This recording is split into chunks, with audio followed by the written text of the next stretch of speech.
భారత సంతతి వ్యోమగామి సునీత విలియమ్స్ తోటి వ్యోమగామి బుచ్ విల్మోర్లకు తమ రోదసి ప్రయాణాన్ని పూర్తి చేయడంలో అడ్డంకులు ఎదురవుతున్నాయి. స్పేస్ క్రాఫ్ట్లో సాంకేతిక లోపంతో భారత సంతతి ఆస్ట్రోనాట్ సునీత విలియమ్స్ తిరుగు ప్రయాణం వాయిదా పడింది. తిరుగు ప్రయాణం వాయిదా పడినట్లు అమెరికా అంతరిక్ష సంస్థ నాసా ప్రకటించింది.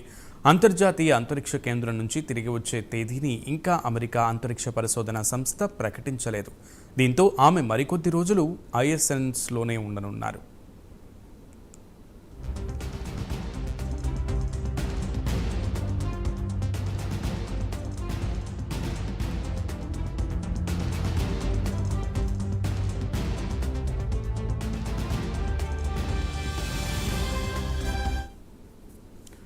రోదసి యాత్ర ప్రారంభంలో సైతం వారు ప్రయాణించాల్సిన వ్యోమనౌకలో హీలియం విడుదలతో సాంకేతిక సమస్యలు తలెత్తాయి.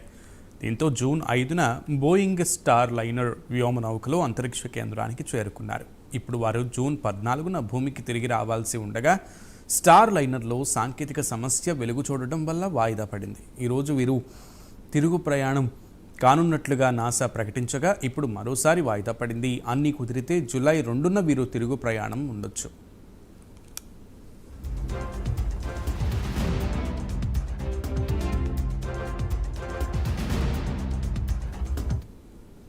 తాజాగా వ్యోమనౌకలో సాంకేతిక లోపం తలెత్తడంతో మరోసారి పోస్ట్ పోన్ అయింది. నాసా కొత్త తేదీలు ప్రకటించే వరకు సునీత విలియమ్స్తో పాటు బుచ్ విల్మోర్ ISSలోనే ఉండనున్నారు. మిషన్ను పరిశీలిస్తున్నామని, అన్ని అనుకూలిస్తే వచ్చే నెల 2న భూమిపై వారు ల్యాండ్ అవ్వొచ్చని నాసా అంచనా వేసింది.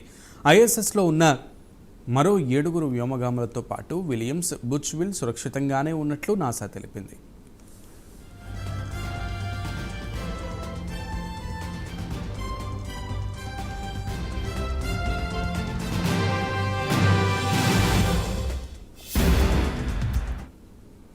అమెరికా అంతరిక్ష సంస్థ నాసా వాణిజ్య కార్యక్రమంలో భాగంగా బోయింగ్ సంస్థ రూపొందించిన ఈ స్టార్ లైనర్ వ్యోమనౌకకు ఇదే తొలి మానవ సహిత యాత్ర.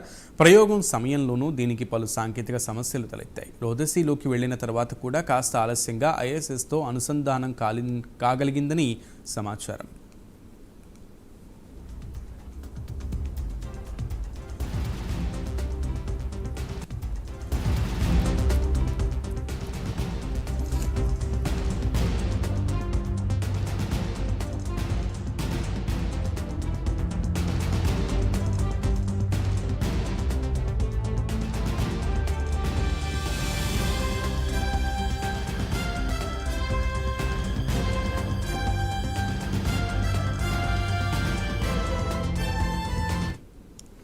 సునీత విలియమ్స్కు ఇది ముచ్చటగా 3వ రోదసి యాత్ర. గతంలో ఆమె 2006, 2012లో ISSకు వెళ్లారు. మొత్తం 50 గంటల 40 నిమిషాల పాటు స్పేస్ వాక్ నిర్వహించారు.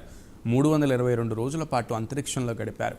ISSలో ఓసారి మ్యారథాన్ కూడా చేశారు. ఈసారి అంతరిక్ష కేంద్రంలోకి వెళ్లగానే ఆమె ఆనందంతో డాన్స్ చేసిన వీడియో వైరల్ అయింది.